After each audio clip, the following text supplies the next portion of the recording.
अरविंद केजरीवाल शराब घोटाला मामले में निचली अदालत से रिहा हो गए और निचली अदालत ने सीबीआई को कड़ी फटकार लगाई थी। बहुत कुछ कहा था। अरविंद केजरीवाल बड़े खुश हुए थे कि देखा, मैं तो शरीफ हूं, मैंने पहले ही कहा था कि मैं कट्टर ईमानदार हूं। लेकिन जाहिर सी बात है, मामला हाई कोर्ट में जाना ही था और गया। और ज्यादातर मामलों में यही होता है कि जब तक टॉप की अदालत, सर्वोच्च अदालत, सुप्रीम कोर्ट तक मामला जाता ही है।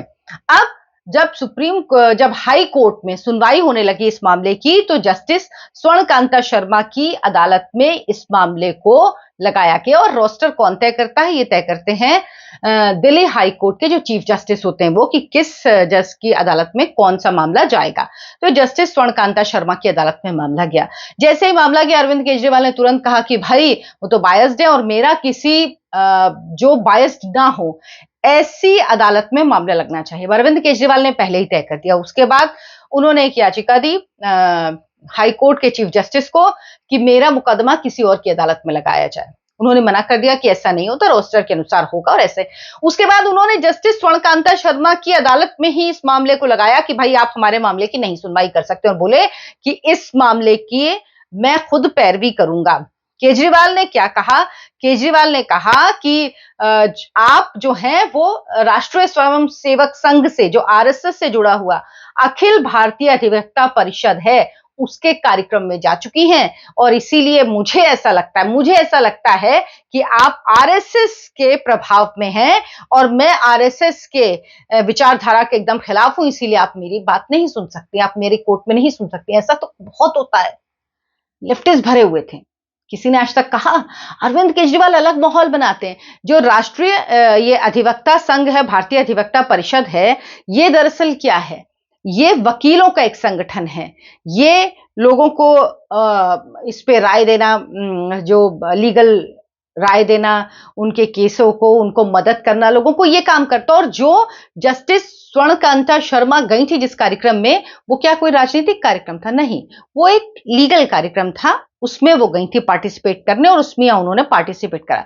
लेकिन अरविंद केजरीवाल क्या कह रहे हैं? अरविंद केजरीवाल कह रहे हैं कि जिस तरह ईडी और सीबीआई ने गवाहों को गिरफ्तार कर उनसे सौदेबाजी की, दूसरों को नाम को लेकर बयान दर्ज करवाए, उस पर इस अदालत ने भी टिप्पणी की। गवाहों के बयानों पर अदालत की टिप्पणियां ऐसी थी मानो मुझे पहले ही दोषी मान लिया गया हो। अब अरविंद केजरीवाल जी ये नहीं बता रहे हैं कि वो सुप्रीम कोर्ट तक गए थे। सुप्रीम कोर्ट ने भी क्या कहा था? सुप्रीम कोर्ट ने कहा था ना कि इस मामले में मनी ट्रेल मिली है। अरविंद केजरीवाल खुद इतने दिन जेल में रहे, क्यों रहे थे? वो तो सुप्रीम कोर्ट तक गए थे ये कहने कि ये याचिका खारिज हो जानी चाहिए, ये इसमें कोई दम ही नहीं है, ये मामला ही नहीं चल सकता, इसको खारिज होना चाहिए। सुप्रीम कोर्ट ने तो नहीं किया था। मनीष सिसोदिया 1 साल से ज्यादा वक्त तक जेल में रहे, क्यों रहे भाई? सुप्रीम कोर्ट गए ना, सुप्रीम कोर्ट तक गए कि ये मामला खारिज होना चाहिए, नहीं माना ना सुप्रीम कोर्ट ने। तो वो क्यों चाहते हैं कि जो लोअर कोर्ट ने कहा वही सही हो जाए? वही अरविंद केजरीवाल ने जो अर्जी लगाई उसमें केजरीवाल और 22 अन्य आरोपियों को जो बरी कर दिया था ट्रायल कोर्ट ने, सीबीआई ने उसको चुनौती दी, और जिसकी सुनवाई जस्टिस स्वर्णलता शर्मा कर रही हैं, उसको लेकर ऐतराज जताया था।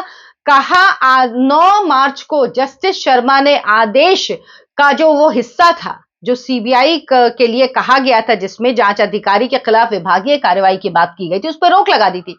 तरीका ये तो उन्होंने रोक क्यों लगा दी ये कह रहे हैं। साथ ही कह रहे हैं ट्रायल कोर्ट की कुछ टिप्पणियां गलत थी और ट्रायल कोर्ट को पीएमएलए की कार्रवाई स्थगित करने का निर्देश दिया प्रारंभिक तौर पर जज ने, जो गलत है, केजरीवाल जी कह रहे हैं। मनीष सिसोदिया, दुर्गेश पाठक, विजय नायर, अरुण पिल्लई और चरणप्रीत सिंह ने भी जस्टिस शर्मा को हटाने की ये अर्जी दी है।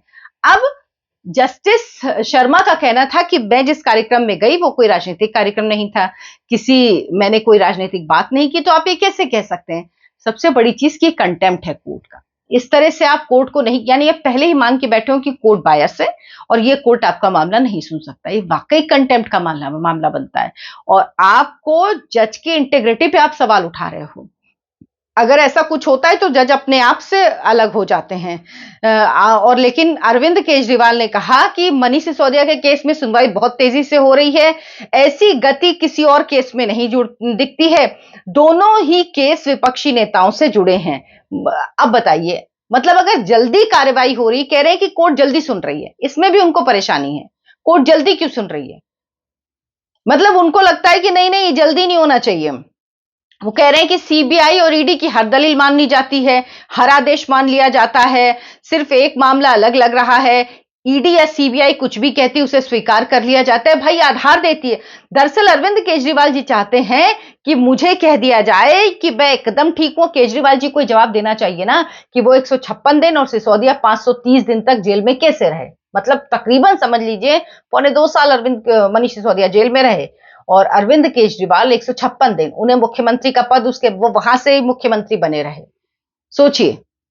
लेकिन ये सब नहीं, मतलब जबरदस्ती की चीज अरविंद केजरीवाल जी को आदत है कि वो इस तरह की बात करते हैं। वो सब पे संशय, उनकी राजनीति का एक हिस्सा है, संशय पैदा करो, सब पे संशय पैदा करो, सबको शक के घेरे में डाल दो। जो भी कहे, जो उनका मामला पता ही क्या है, वो चाहते हैं कि सारे फैसले मेरे हिसाब से आए।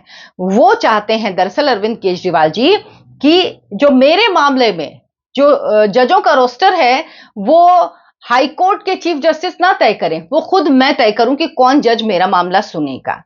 और जब निचली कोर्ट ने इतनी भयानक टिप्पणियां की थी तभी जानकार कह रहे थे कि भाई कैसे ऐसे कर सकती हैं। अभी तक अगर इतने समय, तो कोर्ट को यह भी तो जवाब देना पड़ेगा कि 156 दिन तक केजरीवाल को, 530 दिन तक मनीष सिसोदिया को क्यों जेल में रखा भाई आपने, क्यों रखा? यह भी तो जवाब देना पड़ेगा ना कोर्ट को कि अगर वो बेकसूर थे तो इसके लिए कौन जिम्मेदार है। ये तो घोटाले का मामला है। अब देखना है कि इस मामले में क्या होगा। इस मामले में फैसला सुरक्षित रख लिया गया है और जस्टिस स्वर्णकांता शर्मा फैसला सुनाएंगे और ये अपनी तरीके का पहला ही केस है। इस तरह का केस मुझे नहीं लगता, मुझे नहीं ध्यान है कि आज तक कभी अदालत में आया हो। अगर आप लोग को याद हो तो जरूर बताइएगा मुझे कि हाँ ऐसा एक मामला है। आप क्या सोचते हैं इस पर, अपनी राय मुझे जरूर दीजिए, कमेंट करिए, इस वीडियो को लाइक कीजिए। धन्यवाद, नमस्कार।